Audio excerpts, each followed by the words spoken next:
It becomes unmanageable being able to live at home with dementia when you lose the ability to be able to perform the activities of daily living.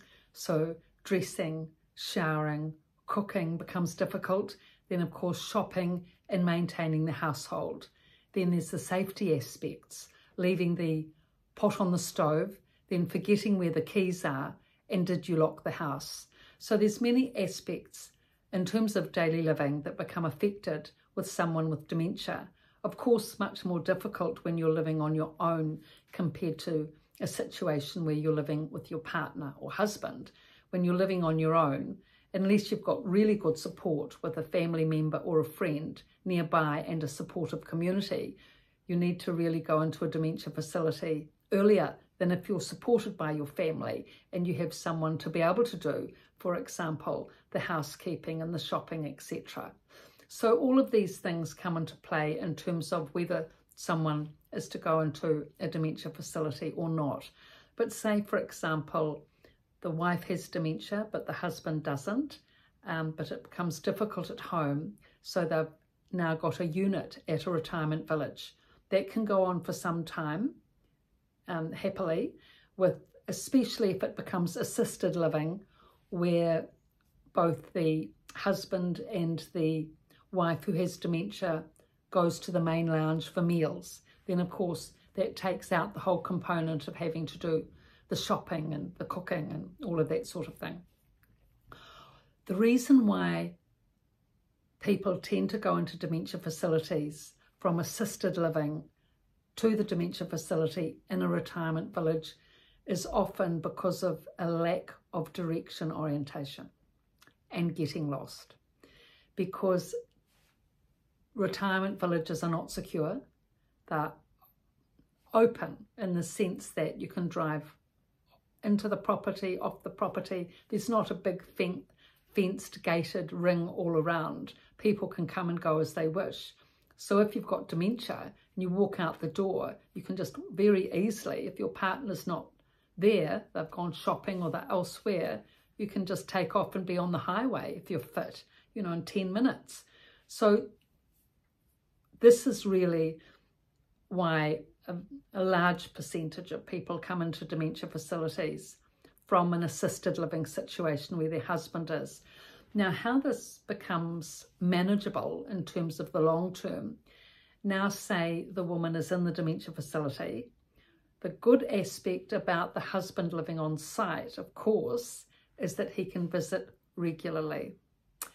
And they do. I've found that husbands are very loyal.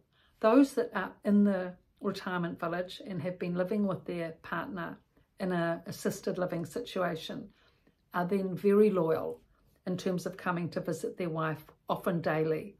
And loyal in the sense that they've set up this whole arrangement in advance, knowing that when they're at home they weren't managing, coming into the village, knowing there's a dementia unit on site, and that when their wife goes into that facility, they can then visit regularly.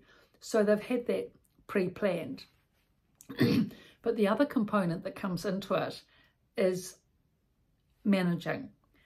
How is the wife going to manage at the dementia facility, and how is the husband going to manage visiting the dementia facility? Because in my experience, retirement villages have a high amount of stigma and prejudice towards people with dementia and dementia units at large. A surprising fact, because many of the people from the retirement village are going to end up in the dementia unit. But for some reason, there is a lot of stigma and prejudice. And it's rare that a friend of someone who has dementia, if there's two friends in the retirement village, say the husband again and the wife that has dementia, and she has a girlfriend that she walks with daily, the husband will then continue to visit her daily at the dementia unit, but it's rare that the friend will. So newfound friends at retirement villages rarely visit. Old friends from school days do, but new friends often don't. Just the husband is loyal enough to continue. So It's a sad fact, but a reality at this present point in New Zealand, where there still is that stigma and prejudice, lack of understanding that, you know, dementia is just a loss of memory. It's nothing more than that, and disorientation that goes with it. So you can still continue to have friendship and relationship. So what often happens is that the men find it difficult to continue being friendly with the same people in the retirement village who have this attitude towards their wife.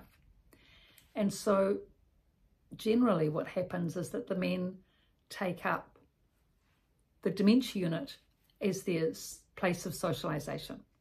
Their wife's there, the staff are there, the other residents are there, they befriend them, and the dementia unit becomes their community. They still live in the unit that they had, you know, with their wife, and maybe still have meals with people. But in terms of socialisation, much of their time they spend at the dementia unit, often half a day. They'll come after breakfast and they'll, you know, listen to the newspaper reading. Then they'll have a cup of tea. Then they'll do some exercises and maybe come back in the afternoon for the movie. So they're very much a part of the dementia community, and a valuable part.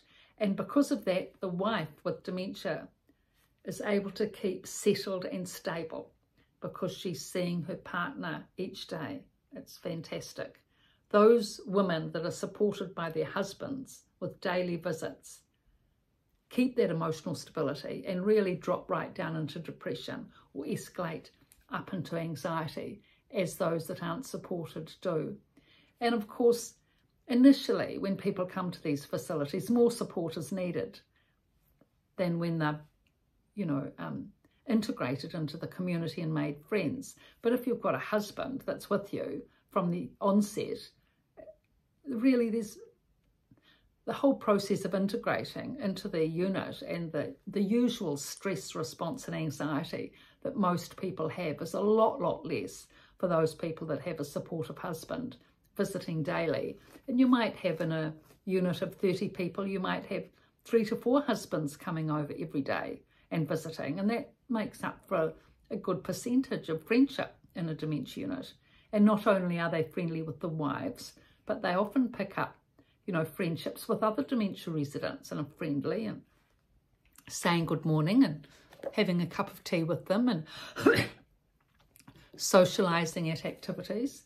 So I've written these 2 books, The Resident's Voice and The Resident's Rise, both from a dementia unit, both on my website. And thank you for your subscriptions. Please pass on the links and please subscribe. Thank you.